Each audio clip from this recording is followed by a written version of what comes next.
Il est 13 heures, donc c'est l'heure. Ah, bah oui. Ah oui. Donc aujourd'hui, pour Frugagile, nous accueillons donc Alexis Nicolas qui va nous parler d'un Rex bilan carbone à Octo. Pour les personnes qui ne sont pas habituées de Zoom webinaire, si vous souhaitez poser des questions, euh, vous adresser entre vous, vous avez tout en bas des petits boutons converser si vous voulez dire des choses ou si vous voulez poser des questions, vous avez un petit bouton Q&A qui vous est proposé. À toi, Alexis. Ok, eh ben merci. Ben moi de mon côté, je vais essayer de pas regarder ni le chat ni le Q&A en live pour me concentrer sur la présentation. Et n'hésitez pas à aller poser vos questions en live. J'y répondrai plutôt à la fin parce que je vais me concentrer sur 30 minutes sur le retour d'expérience en tant que tel. Donc, ben, si vous êtes tous prêts, donc je vois qu'il y a une autre personne qui est arrivée. Et ben on va commencer. Alors, le chemin, donc c'est un retour d'expérience déjà du bilan carbone à Octo. On a lancé ce bilan carbone bah, il y a un an.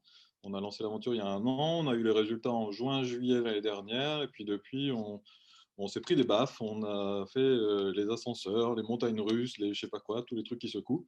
Et je vais vous partager un petit peu tout ça dans ce retour d'expérience. Donc, le chemin qu'on va prendre aujourd'hui, donc c'est d'abord un peu de pédagogie sur le bilan carbone, c'est quoi, comment s'en servir, etc. Quelques résultats, enfin les résultats et apprentissages, et puis après ce que ça veut dire aussi en termes de trajectoire, c'est-à-dire ce qu'on a appris et ce qu'il faudrait faire pour éviter différentes catastrophes climatiques et énergétiques qui nous attendent. Ensuite, un zoom sur l'impact de l'usage des services numériques vendus par Octo. Et en particulier, vous décryptez un petit peu comment, parce qu'on a dû faire un modèle pour ça n'existait pas, c'est pas plug and play, donc on a dû faire notre propre modèle qui est bien, mais qui a des limites aussi. Je vais vous partager un peu tout ça.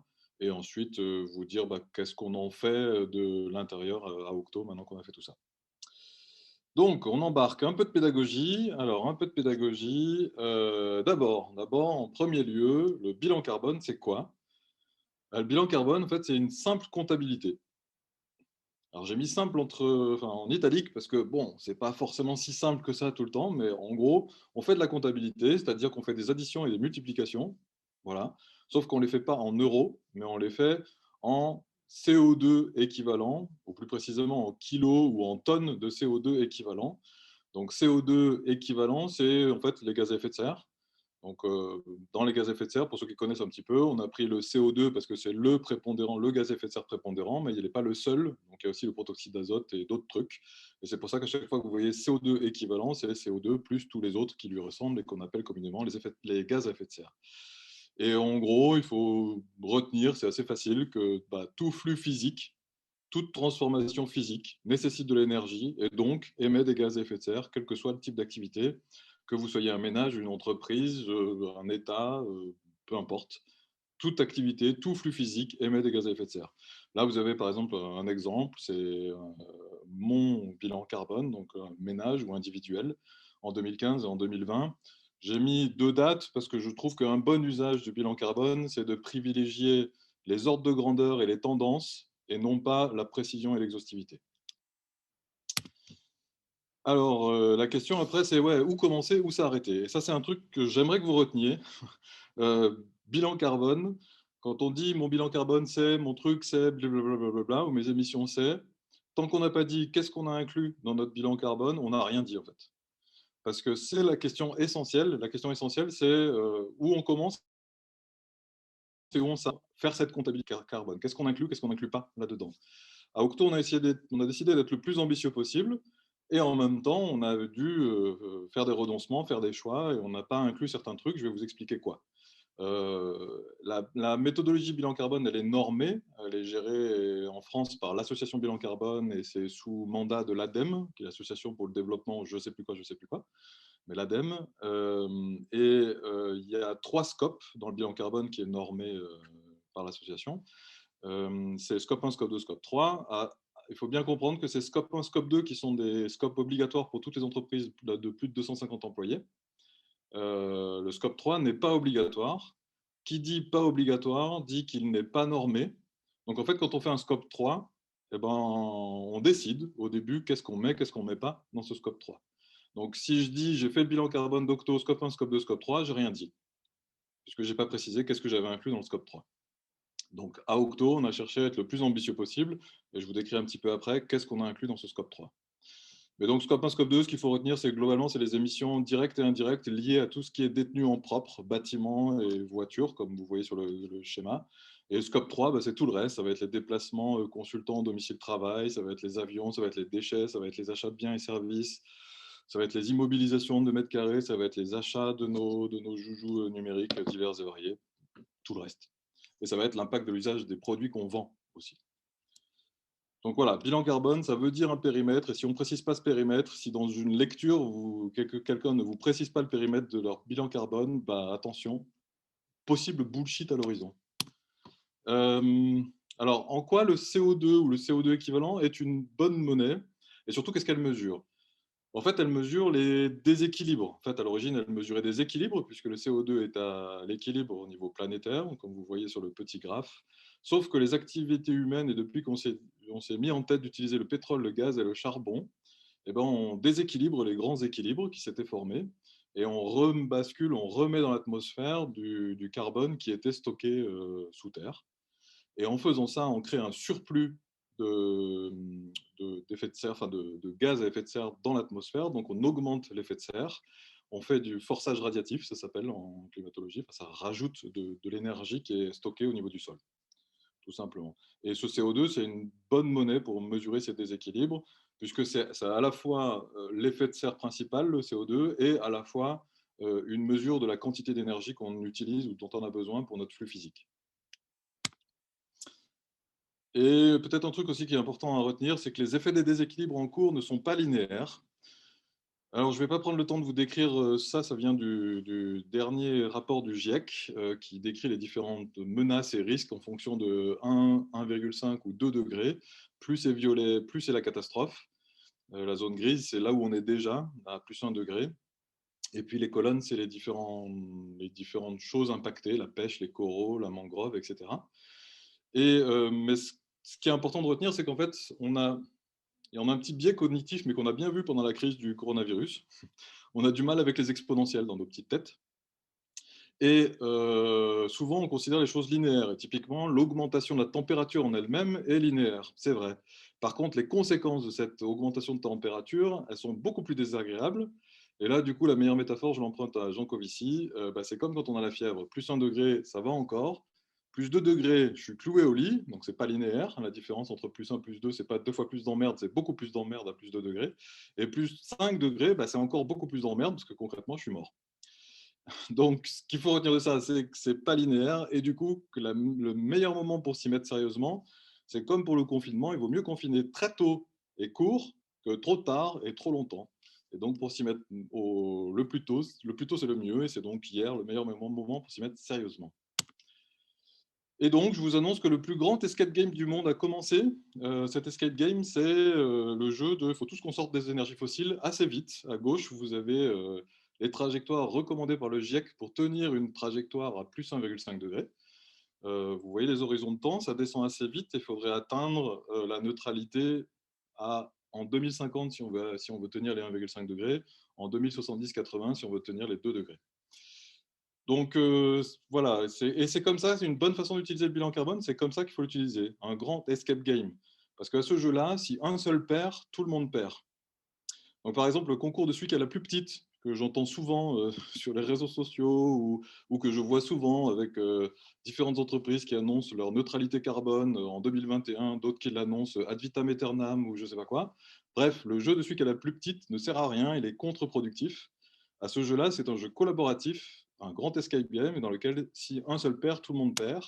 Et donc c'est plutôt bien et mieux si on cherche à être transparent, à faire du partage, comme on essaie de faire, d'être transparent sur la méthodologie qu'on utilise, de débattre, de converser, plutôt que de juger, de faire du shoot them up ou de faire des clichés, de la moralisation.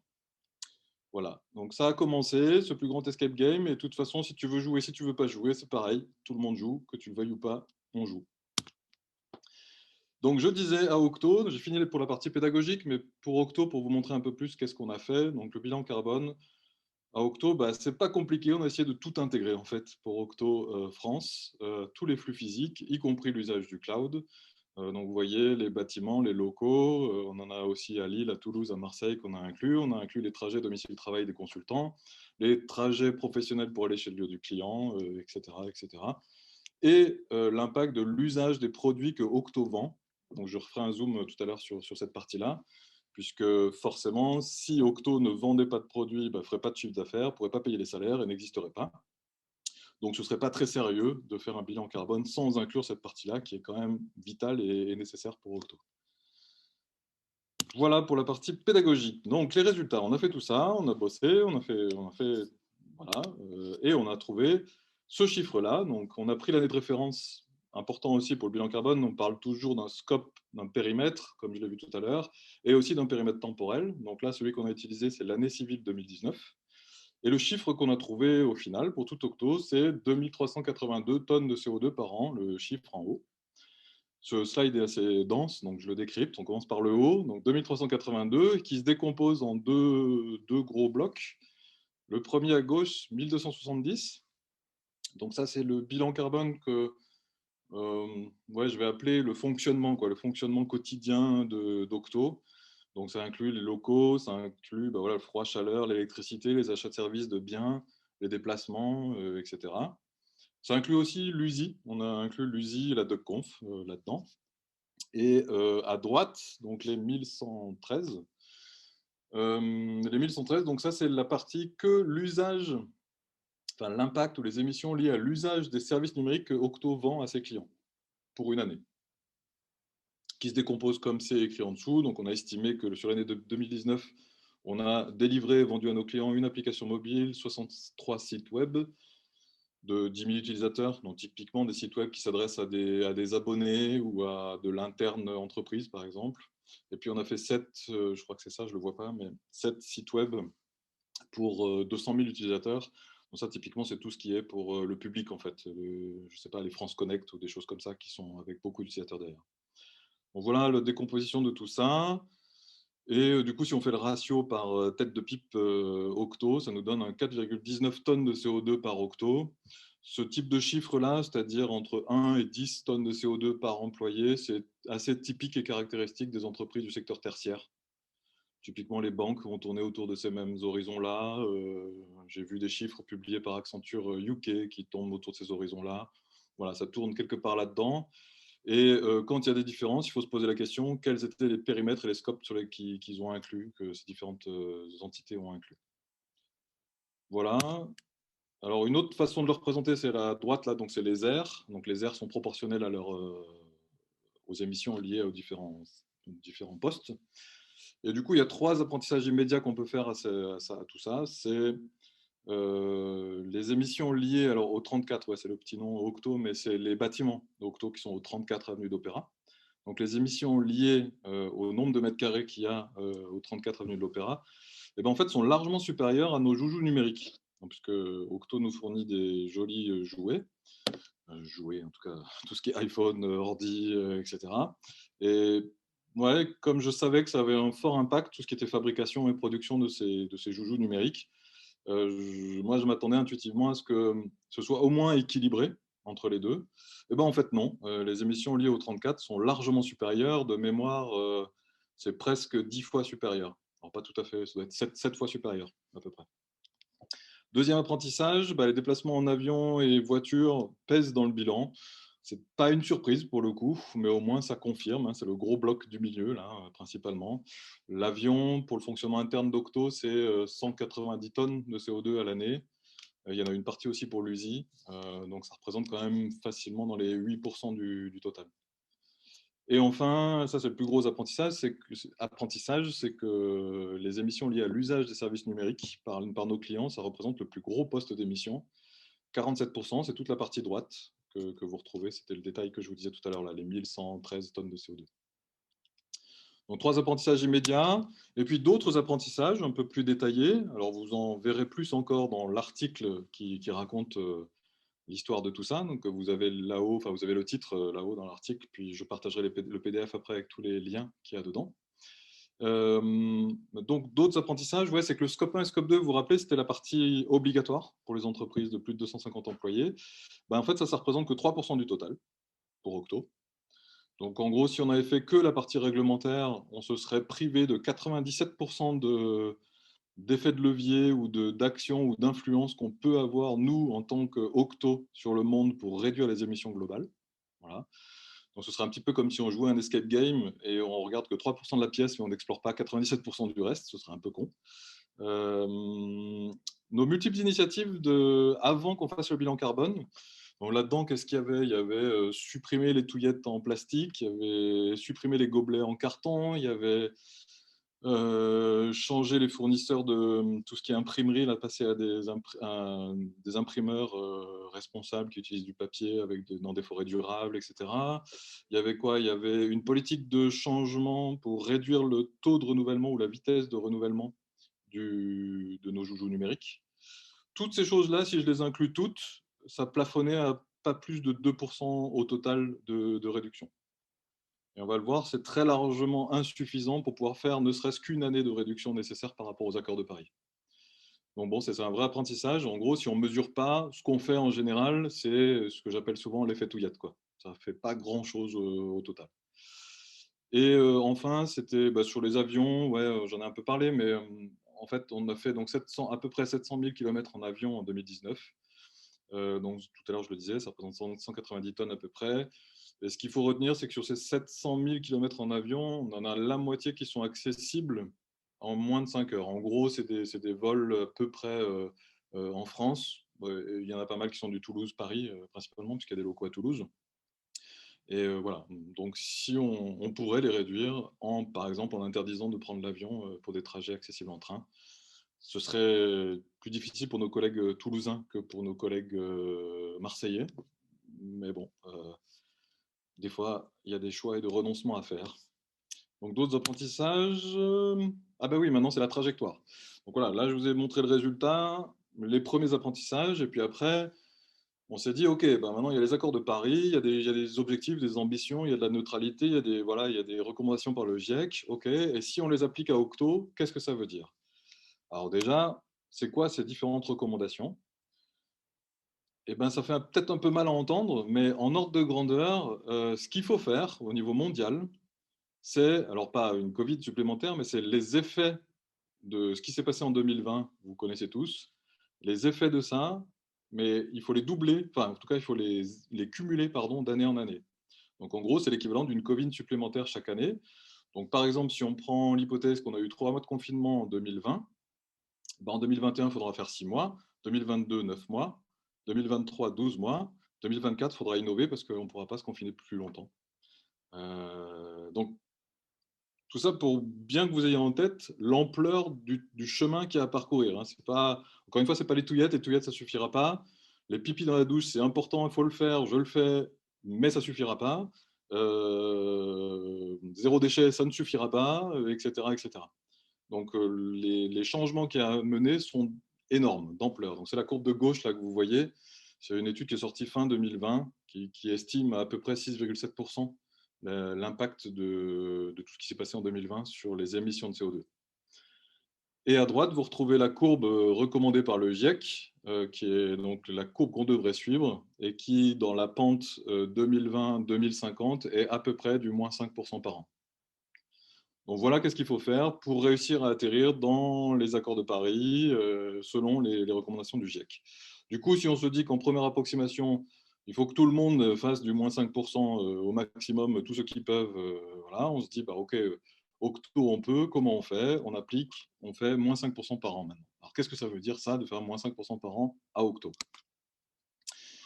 Alors voilà, là on commence à réfléchir, on prend le bilan carbone, on regarde les grands postes et on se dit, bon, moi je m'y suis collé cet été, et je me suis dit, bah, ok, on peut imaginer des scénarios que j'avais qualifiés un peu d'extrêmes, de science-fictionnesques.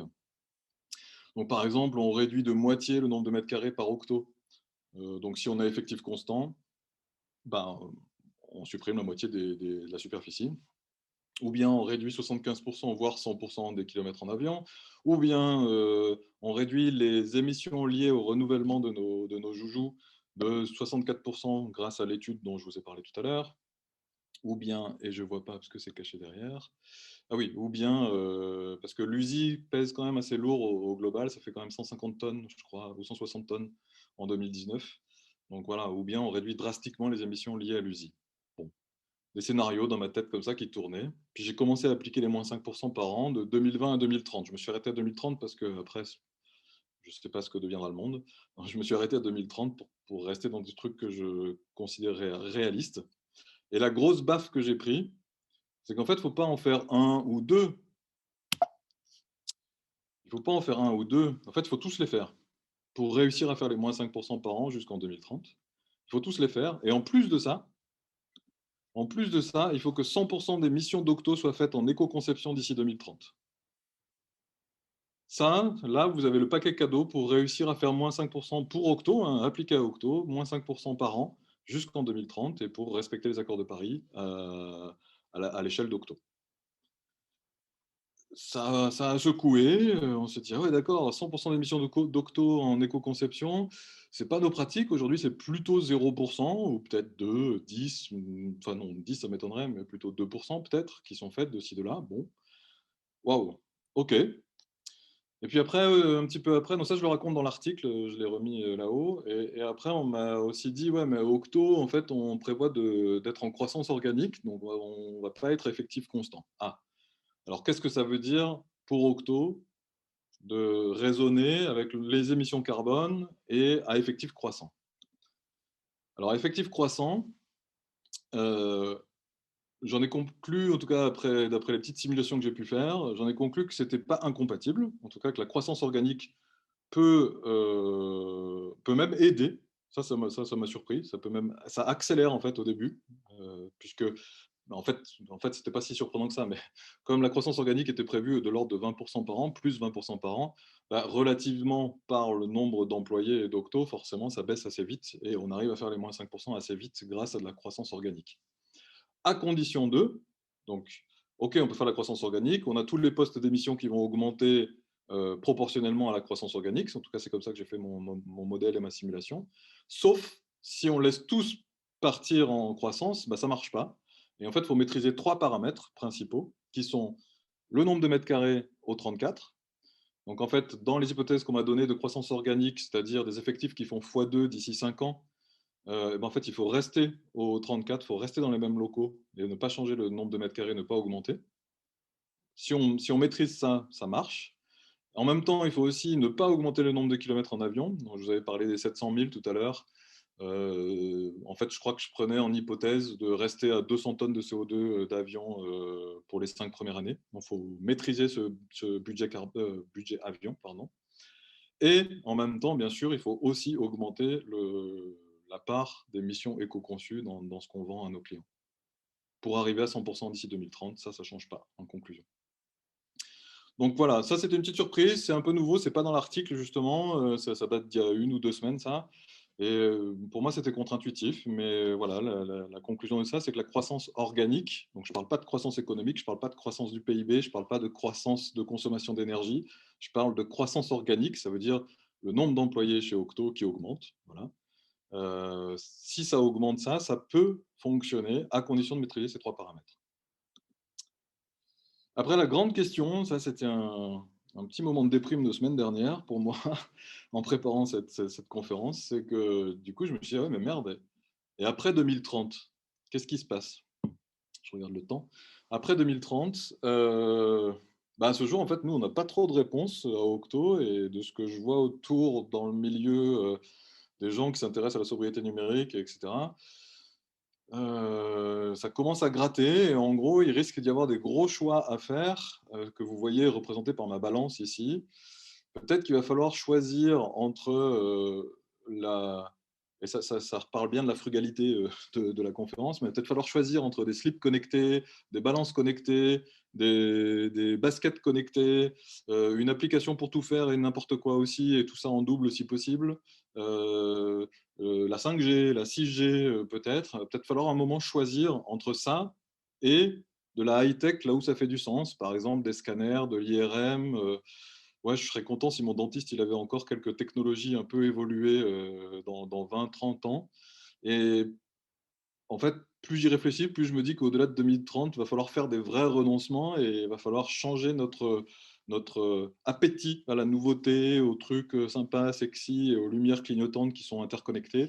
Ça risque de ne pas passer en fait dans tout ça. CF, les études du Shift Project et d'autres aussi qui clarifient ça. Mais si vous avez des visions à partager de vos visions du numérique après 2030, je serais vraiment preneur qu'on échange sur Twitter après. Moi, c'est @Alexis8Nicolas et puis vous mettez Frugagile aussi et ça me ferait plaisir d'avoir quelques débats sur Twitter sur vos visions du numérique après 2030. Bon voilà, là je vous partage la mienne, ça ne représente pas la vision d'Octo et je crois qu'on a un grand chantier de réflexion et de vision en interne Octo à mener pour se projeter au-delà de 2030. Et du coup, là, en takeaway, j'ai envie de vous dire, si vous bossez si vous êtes dans une ESN, ou je vais élargir, si vous bossez dans une entreprise dans le tertiaire, et que vous savez que votre bilan carbone n'a pas été fait, je vous propose, en première approximation, de se dire qu'il est fort probable que les apprentissages que vous aurez seront à peu près les mêmes que ceux qu'on a eus à Octo, probablement à quelques deltas près, mais il est possible qu'en première approximation, ces 4 grands postes et 4 grands apprentissages s'appliquent aussi à vous et pas que à Octo. Et donc, qu'il va vous falloir maîtriser, en tout cas pour toutes les ESN et toutes les entreprises, il va falloir maîtriser, voire réduire le nombre de mètres carrés par employé. Il va falloir se préparer à la réduction jusqu'à l'arrêt de l'avion d'ici 2030, quelque chose comme ça, avant pour ceux qui peuvent. Je parle des entreprises, hein, là, à ce titre-là, pas des individus. Il faut aussi se préparer dès maintenant à conserver plus longtemps nos différents joujoux numériques, je vous en parlais tout à l'heure. Et si vous ne savez pas qu'est-ce que c'est que l'éco-conception, là, si vous apprenez un mot, ou sobriété numérique, ou je ne sais pas quoi, bah, si vous êtes inscrit à la conférence Frugagile, je pense que ça vous parle un petit peu, mais bah, je ne pourrais que vous inciter à chercher sur Google tout à l'heure et à chercher des super formations sur ce sujet-là et à vous former dès maintenant. Parce que ce ne sera pas en 2030 que vous aurez la capacité de vous adapter pour 2031. Ça sera un peu tard, quoi. Vaut mieux prendre du Doliprane quand ça commence à monter que quand ça a déjà beaucoup dépassé. Voilà, j'ai fait un peu plus vite que... Ah oui, merde, j'avais ça. Ok, donc, il faut que j'accélère un petit peu. L'impact de l'usage des services numériques faits par Octo. Tout à l'heure, je vous ai dit, il faut que 100% des missions d'Octo soient faites en éco-conception d'ici 2030. Mais qu'est-ce que comment je dis ça? Comment j'ai calculé ce 1113 tonnes de CO2 là? Et ouais, c'est pas simple du tout en fait. C'est pas simple. Et, et en fait, très naïvement, au début, je pensais que ce serait simple. Je pensais qu'il y aurait un petit calculateur. Je pensais qu'il y aurait deux, trois mecs un peu malins qui avaient déjà bossé sur le sujet. Je pensais que grâce aux études du Shift Project, ben voilà, on savait estimer assez facilement les impacts ou les émissions CO2 d'un logiciel. Vous avez certainement vu traîner de temps en temps des trucs qui disent un mail de tant de mégaoctets, ça émet 14 grammes de CO2, ou bien 1 giga de données sur votre serveur cloud préféré, ça émet X machin. Et ben, tout ça, en fait, c'est beaucoup d'hypothèses. Quand on lève le capot, c'est pas du tout si évident que ça. Euh, L'étude du Shift Project a été pas mal critiquée par des gens qui connaissent bien tout ce qui est services numériques. Et en même temps, selon moi, elle est très crédible et elle tient à l'échelle globale. Si on raisonne au niveau global, au niveau de la France ou du monde, je pense que ça tient très bien la route. Par contre, après, pour l'appliquer à un service numérique en tant que tel, une application, un site web, que sais-je, bah, c'est pas simple. C'est vraiment pas simple. Et du coup, nous, on voulait être un petit peu ambitieux parce qu'on sait que la part des émissions de CO2 dans le numérique sont principalement liées à la fabrication des terminaux. Donc, on voulait faire un modèle en vision ACV. ACV, c'est analyse de cycle de vie. Donc, on voulait inclure ça, mais comment faire? Bon, Et ben, du coup, on s'est fait notre petit modèle. Alors, on fait un modèle ultra simpliste. On s'est dit qu'un service numérique, il fallait un terminal ou des terminaux, il fallait du réseau, il fallait de la donnée ou en tout cas du serveur derrière, donc un modèle 3 tiers de base. On a estimé qu'est-ce qu'on faisait comme type d'application chez Octo en 2019. Donc, c'est ce que je vous disais tout à l'heure, une application mobile, 63 sites web et les 7 sites avec beaucoup d'utilisateurs derrière. Et puis, on s'est construit un modèle avec des facteurs d'émission, c'est ce que vous voyez en dessous. Donc, où on réfléchit, on se pose la question par type de hardware, là, desktop, laptop, tablette, smartphone, le nombre d'utilisateurs, la fréquence d'usage, le temps, la connexion, etc., etc. On s'est construit ce modèle-là, nous, grâce à, enfin, c'est via François Logier, puis donc c'est un consultant carbone qui nous a accompagnés, et puis des gens d'Octo on a pondu ça. Et on l'a appliqué, du coup, on l'a appliqué pour tout Octo, donc on a fait tous ces calculs-là. Donc on a eu un résultat de 1113 tonnes de CO2, mais ce résultat, on sait qu'il sous-estime très fortement les émissions. Notamment, il n'y a pas tout ce qui est back-to-back, enfin tout ce qui est serveur derrière, c'est pas là. Donc tout ce qui serait redondance de serveur, tout ce qui serait des web services divers et variés, bah, c'est pas pris en compte. Donc en fait, il faut considérer ce résultat. En tout cas, nous, on le considère comme étant un minimum. C'est probablement beaucoup plus que ça. Mais on s'est arrêté là dans nos travaux, parce que ça nous a déjà pris quelques mois à craquer ce sujet-là. On s'est arrêté là parce que de toute façon, on s'est dit que ça ne changeait pas la conclusion. La conclusion, c'est qu'en gros, 50% du bilan carbone d'Octo, c'est lié à la vente, à l'usage des produits numériques qu'on vend à nos clients. Donc, on s'arrête là, on sait que c'est la plus grande conclusion, on sait qu'il faut qu'on bosse et c'est là qu'on a notre plus grand levier d'action. Il y a un deuxième mais à ce résultat, en fait, c'est que du coup, ce que je vous disais tout à l'heure, on a vraiment découvert que l'étendue des ignorances de l'impact environnemental des services numériques en particulier. C'est impressionnant. Les connaissances sont très peu matures sur le sujet. Et, euh, et, dans, et je vous invite à regarder les différentes études et les outils. Si vous avez vu un outil qui passait, Code Carbone, enfin, il y en a plein. Là, ces temps-ci, ça fleurit un peu de partout. Ou les études qui analysent l'impact environnemental du Bitcoin, par exemple, ou tous ces trucs-là. Regardez bien. Je suis prêt à parier que 95% de ce que vous allez lire, voir ou trouver oublie la partie, en tout cas, c'est pas qu'ils oublient volontairement ou quoi, mais ils ne savent pas comment intégrer la part liée à la fabrication du hardware. Or, dans les émissions carbone, ce qui coûte le plus, c'est pas tellement l'usage, surtout en France où on a du nucléaire qui est très faiblement émetteur de CO2. Donc, c'est pas l'usage et l'électricité de l'usage derrière, mais c'est la fabrication de nos puces, de nos trucs là qui nécessitent du minerai, qui nécessitent des grosses machines qui extraient, qui filtrent et qui trient et qui assemblent. Tout ça, ça émet du carbone. Donc, cette fabrication-là, de mémoire, je crois que ça représente 60% du total, quoi. Si je compare entre la consommation électrique, les data centers et la fabrication du hardware, c'est à peu près ça. Donc, moi, je trouve pas ça satisfaisant, quoi. C'est que ces études et outils qui fleurissent oublient la plupart du temps cette partie-là. Donc, quand vous lisez un super truc, un super outil qui sort, regardez qu'est-ce qui est inclus dedans ou pas, et faites-vous un avis.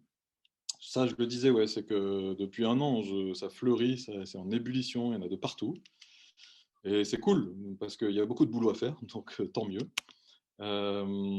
Ouais, les deux grands problèmes que j'ai identifiés, je vous les partage, mais je ne prétends pas à l'exhaustivité là-dessus. Les deux grands problèmes qu'on a pour réussir à faire un bilan carbone un peu sérieux d'un service numérique, c'est la question des clés d'allocation. C'est comment je fais pour, je sais pas, pour l'application Hello Bank, par exemple, qui a été développée par Octo. Donc, cette application Hello Bank, qui est pour la BNP, OK, comment je fais pour estimer la cote-part liée à la fabrication de mon iPhone quand je me connecte dessus pour m'en servir, quoi, pour me servir de Hello Bank? Quelle est la bonne clé d'allocation utilisée? Est-ce que c'est du temps d'utilisation? Nous, on a opté pour ça dans notre modèle. Mais est-ce qu'il ne faudrait pas raisonner en coût marginal? Donc, raisonner que si ça me fait changer d'iPhone et non pas que si j'utilise un ancien, que ça tourne sur un ancien, ben non. Euh, pour la partie réseau, souvent on utilise les mégaoctets, de la quantité de données qui transitent à travers les réseaux, mais c'est un peu faux parce que si j'utilise pas mon réseau, bah, il a été fabriqué et souvent d'ailleurs mon routeur Wi-Fi il tourne, qu'il y ait des datas ou pas qui passent dessus, il tourne. Donc, cette question des clés d'allocation, c'est un gros gouffre dans lequel il n'y a pas de normes, il n'y a pas de règles. Donc, chacun y va de son modèle comme nous, on a fait. Et du coup, rien n'est comparable, rien n'est réutilisable, rien n'est additionnable. C'est une énorme catastrophe, puisque rien n'est normalisé. Voilà. Et l'autre gros problème, c'est la décorrélation maintenant entre archi-logique versus archi-physique. Bon, vous le savez sûrement mieux que moi, mes compétences techniques sont devenues un peu obsolètes, mais voilà, maintenant, on prend une VM dans un cloud, on n'a aucune idée de si elle est sur un serveur mutualisé, quel est le type de serveur qui est derrière, quelle est sa conso électrique. On n'a aucune idée de ça aujourd'hui. En tout cas, j'ai demandé à quelques archis à Octo et ils ne savent pas me répondre. La plupart du temps, on sait me dessiner l'architecture logique. Par contre, d'aller relier ça à des data centers, si c'est en France, en Chine ou aux États-Unis, c'est pas pareil. Et bah, en fait, on ne sait pas. Et ça, c'est une énorme difficulté pour réussir à aller jusqu'au bout d'un bilan carbone sérieux, puisque je vous le rappelle, c'était le tout début, ça comptabilise des flux physiques. Donc si on n'est pas capable de retourner jusqu'au physique, on a un problème.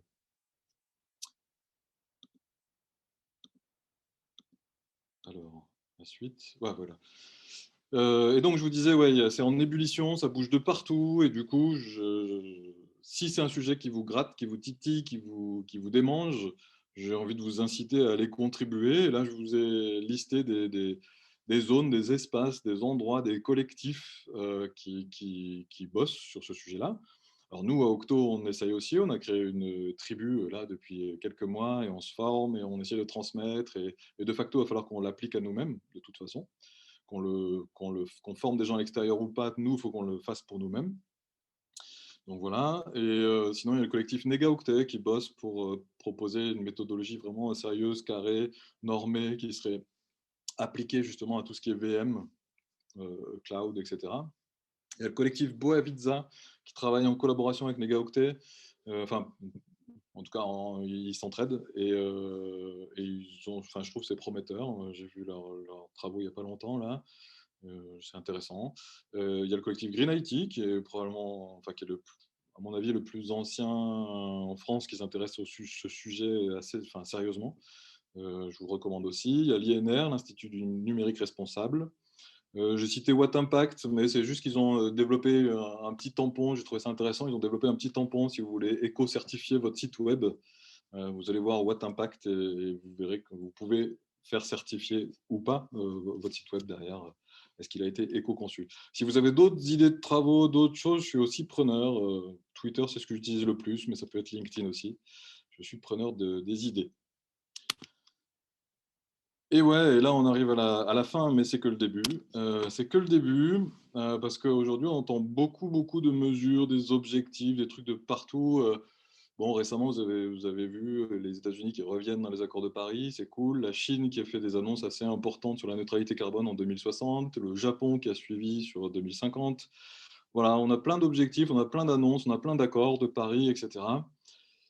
Sauf que ça chauffe, quoi. Ça devient un peu urgent et maintenant, les mesures, les objectifs, c'est gentil, mais il va falloir vraiment des actions. Et je suspecte l'ébullition de cette année comme étant la couleur rouge. Ça, c'est la température moyenne, enfin, l'élévation et l'évolution de la température moyenne à Paris depuis 1900. Vous voyez que 2020 a été l'année la plus chaude à Paris. Je suspecte que nos ébullitions internes à Octo et au-delà sont un peu corrélées à ces sujets-là. Et il faut bien se rappeler que 2020, c'est probablement l'année la plus froide de la prochaine décennie. Donc des actions, ça urge, ça chauffe. Et du coup, pour vous qui, je suppose, gravitez autour de tout ce qui est numérique, de tout ce qui est voilà, accompagnement, agilité, et qui est intéressé par la frugalité euh, du numérique. Donc l'injonction qui s'impose à nous tous, c'est déployer la sobriété numérique. Donc ça, c'est l'étude vers le Shift Project. Et je vous propose 3 clés là-dedans. C'est un, le premier, c'est ça, quoi. Il faut absolument et définitivement tuer le mythe du numérique dématérialisé. Le numérique n'est pas dématérialisé, il suppose tout un tas de trucs et n'importe quel service numérique qui se dit dématérialisé ne l'est pas. On a eu des discussions par exemple récemment avec les gens de Spotify qui font de la musique en streaming. On pourrait dire ouais, c'est hyper dématérialisé. Bah non, parce que si j'ai pas d'iPhone, je ne peux pas écouter, enfin, ou de joujou numérique, je ne peux pas écouter Spotify. Et ça nécessite des mines, de l'énergie, ça nécessite du pétrole. Il y a plein de CO2 dans l'émission de la fabrication de ces terminaux. Et je ne sais pas si je commande sur Deliveroo, bah, ok, c'est transporté en vélo bien. Bon, on peut se questionner après de la part sociale, l'impact social, mais de toute façon, le numérique, comme tout service, ne peut pas être dématérialisé. C'est un mythe, il faut absolument le dépasser. Deuxième takeaway, c'est que je pense que ce qui s'impose pour le numérique aujourd'hui, c'est moins de réduire. C'est-à-dire, je serais très suspect, par exemple, si j'entendais une boîte dans le numérique me dire ah, on va réduire nos émissions de gaz à effet de serre de ce truc-là. Je pense qu'en premier lieu, il faut ralentir la croissance exponentielle des impacts environnementaux du numérique. Et typiquement, c'est ce qu'on va chercher à faire à Octo pour éco-concevoir de plus en plus nos produits qu'on vend à nos clients. En fait, en faisant ça, si je regarde juste la part de ces émissions-là, en fait, elles stagnent et elles ne réduisent pas. Avec, bien sûr, avec toutes les hypothèses, avec le modèle qu'on a utilisé, qui est limité, qui est faux, voilà, qui dit quelques petites choses, mais qui a ses limites. Mais en fait, si je regarde dans le détail ces émissions liées à l'usage des produits qu'on vend, ceux de cette part-là, en fait, elle ne réduit pas. Elle stagne un petit peu, elle augmente légèrement. Mais en fait, le premier enjeu, c'est de ralentir la croissance exponentielle. Parce qu'aujourd'hui, alors ça pèse déjà autant que l'avion. Dans, je ne sais plus si c'est 2 ans ou 4 ans, ça pèsera autant que la voiture au niveau mondial. Donc quand je dis que ça pèse autant que l'avion, c'est que le numérique aujourd'hui, ça représente 4% des émissions de gaz à effet de serre au niveau mondial. Ce 4% varie un petit peu en fonction de périmètre de ce qu'on met dedans. Mais surtout, ça croît de 9% par an. Enfin, la consommation énergétique croît de 9% par an. Donc il faut déjà, en premier lieu, ralentir cette croissance exponentielle. Ça veut dire arrêter d'acheter plein de trucs connectés, de gadgets et de joujoux dans tous les sens, parce que les impacts sont là.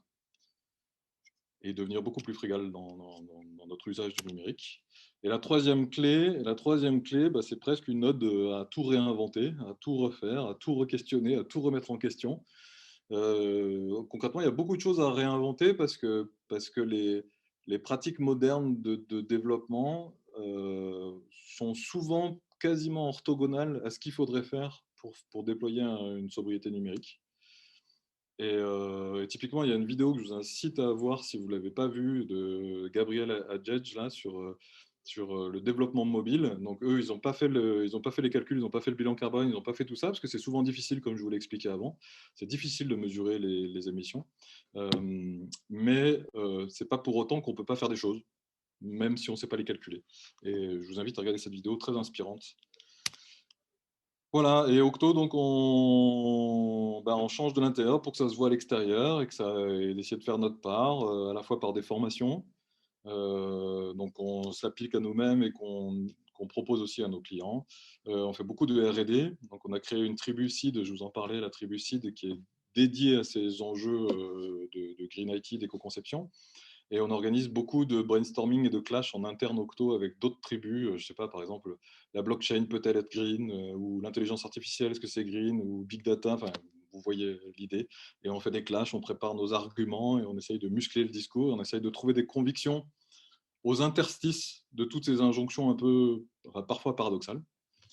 Et on essaye de réinventer tout Octo. Donc je vous ai parlé tout à l'heure des choix autour des locaux, autour des avions. Donc ça, c'est tout inscrit dans le plan stratégique jusqu'à 2025.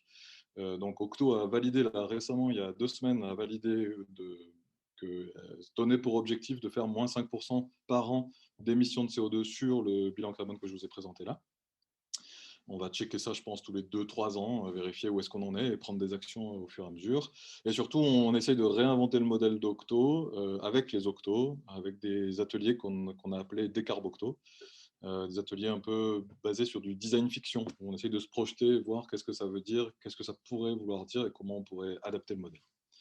Et forcément, j'ai été plus bavard que ce que je voulais être, mais j'ai terminé.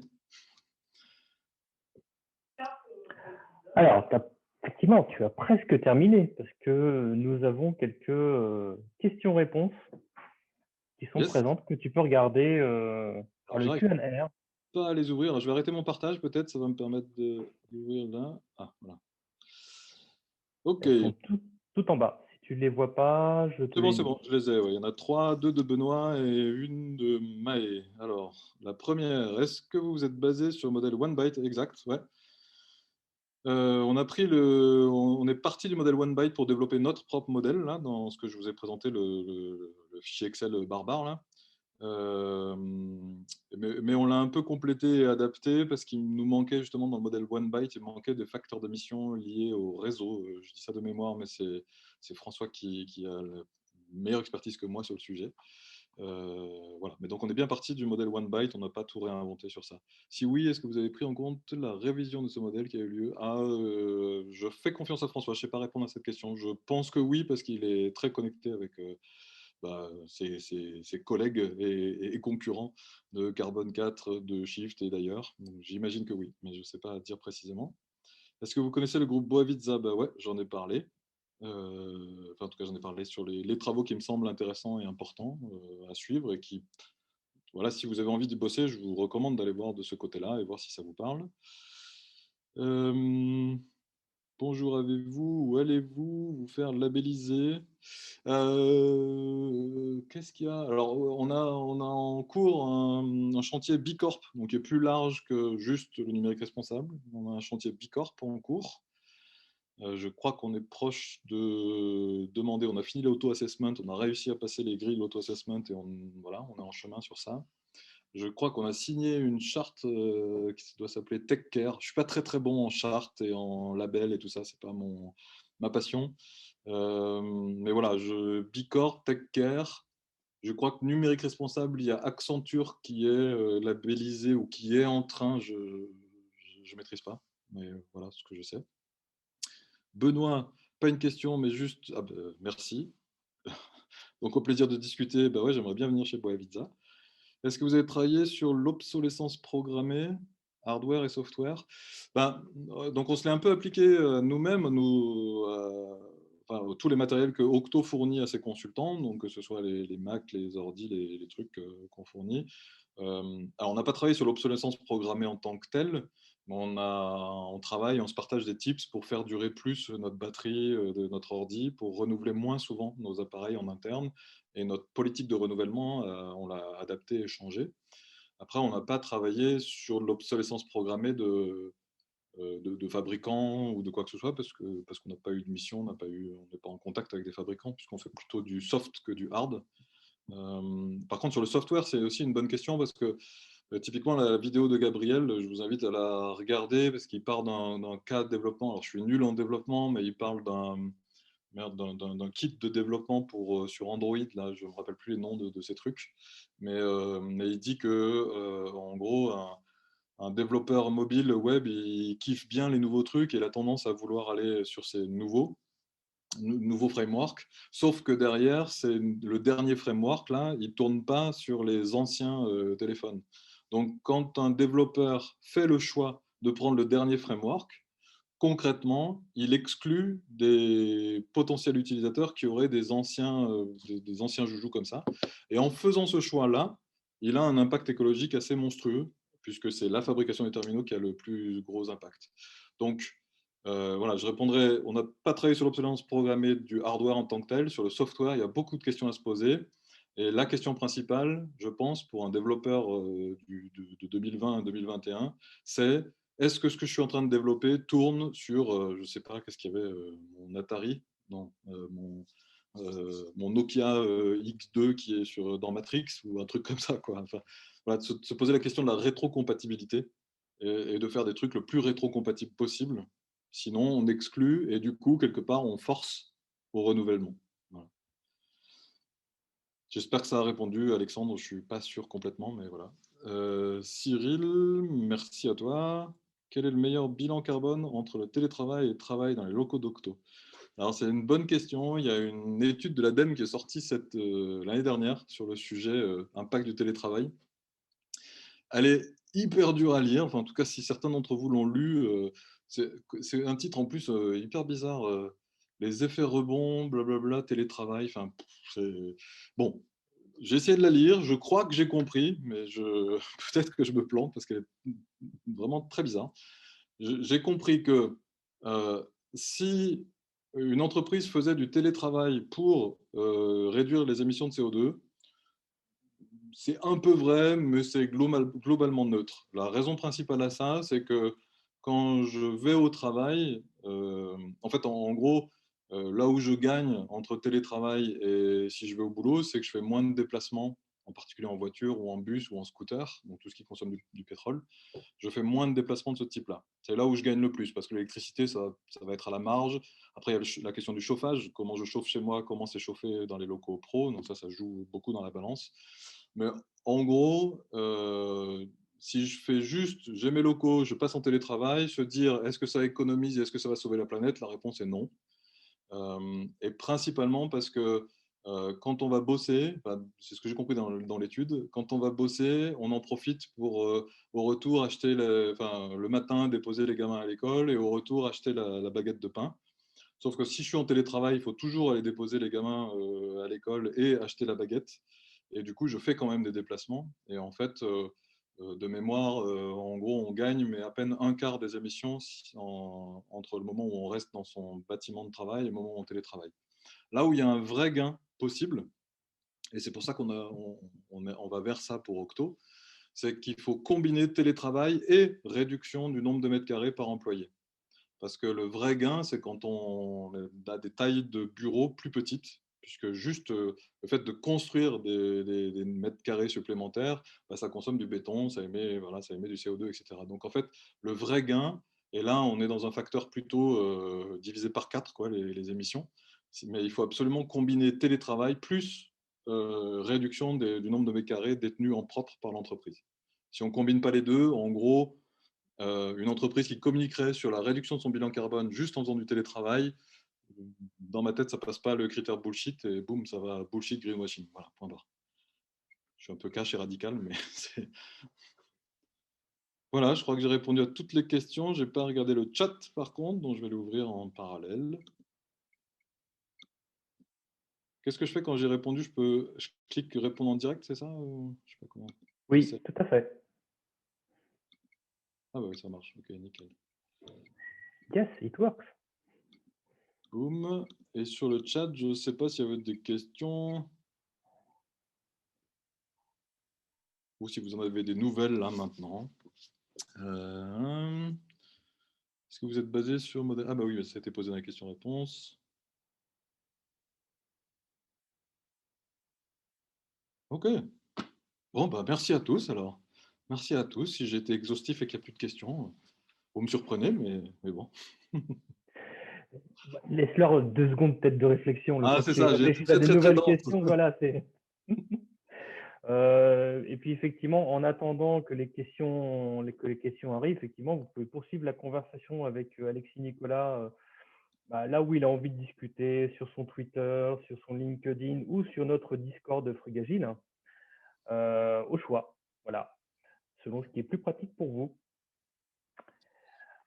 Et ouais, du coup, je partageais peut-être avant qu'il y ait tout le monde qui arrive, je vais enfin, je vais partager, je sais pas, sur LinkedIn ou Twitter, mais mon support là, parce qu'il y a plein de liens. Vous avez peut-être vu, par exemple, toutes les idées de travaux, je vous ai mis tous les liens vers les sites web derrière, donc je vais vous partager ça.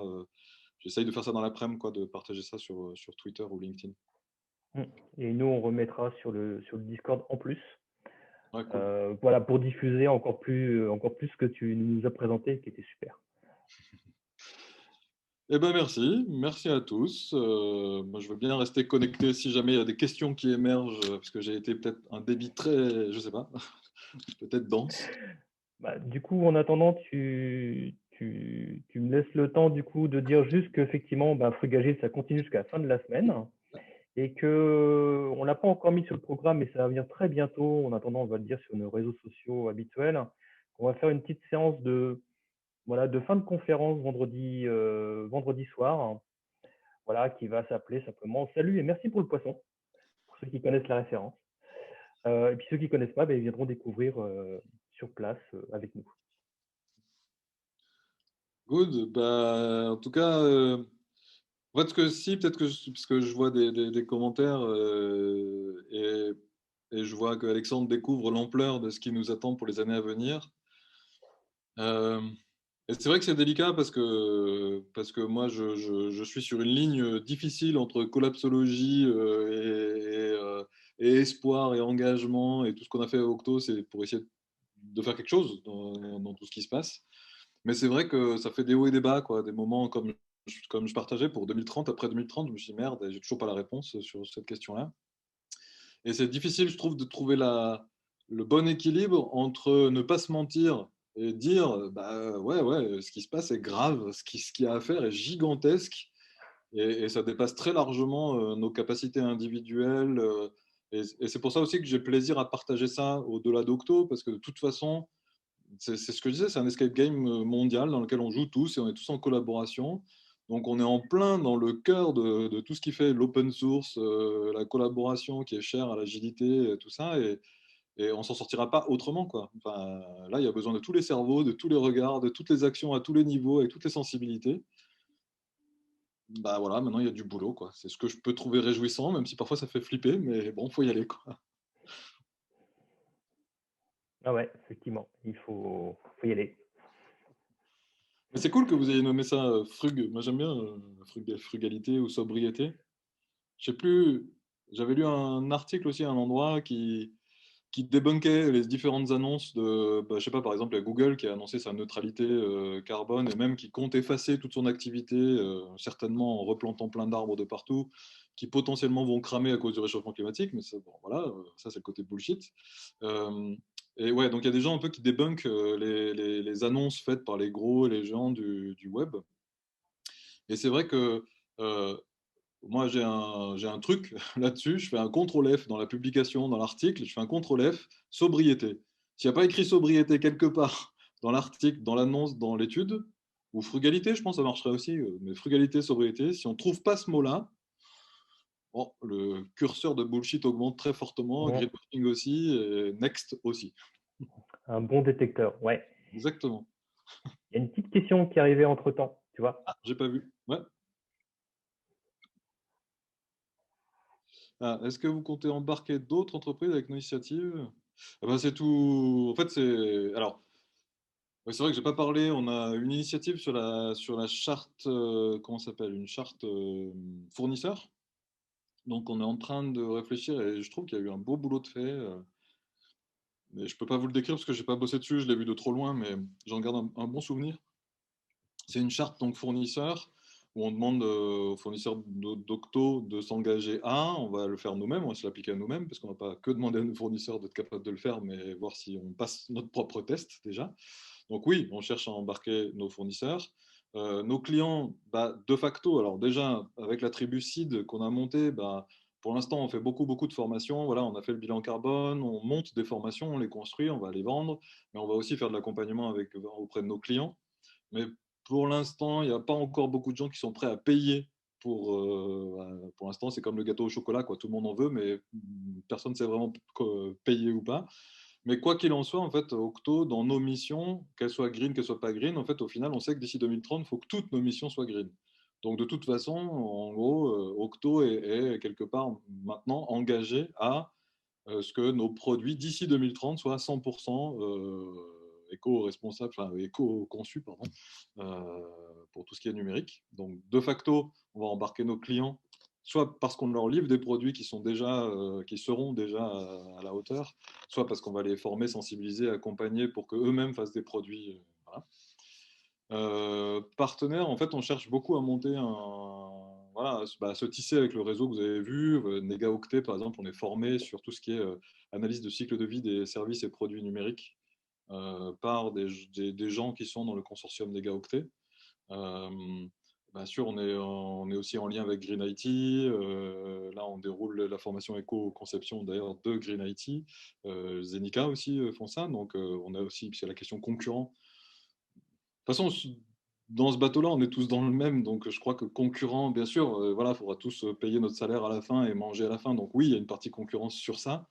Mais par contre, sur l'innovation, sur la recherche, sur ce qu'il y a à faire, bah, de toute façon, on n'a pas le choix, quoi. Il faut embarquer. Donc, oui, on compte embarquer, on essaye dans toutes les directions, quoi. Fournisseurs, clients, partenaires, concurrents.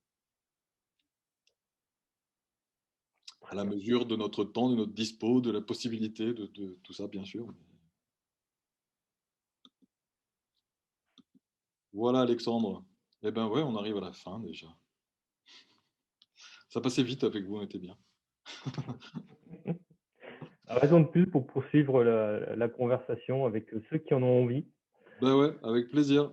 Avec plaisir. Et puis, bah, merci pour l'invitation. Merci pour ce encore de deuxième semaine de Frugagile. Merci beaucoup.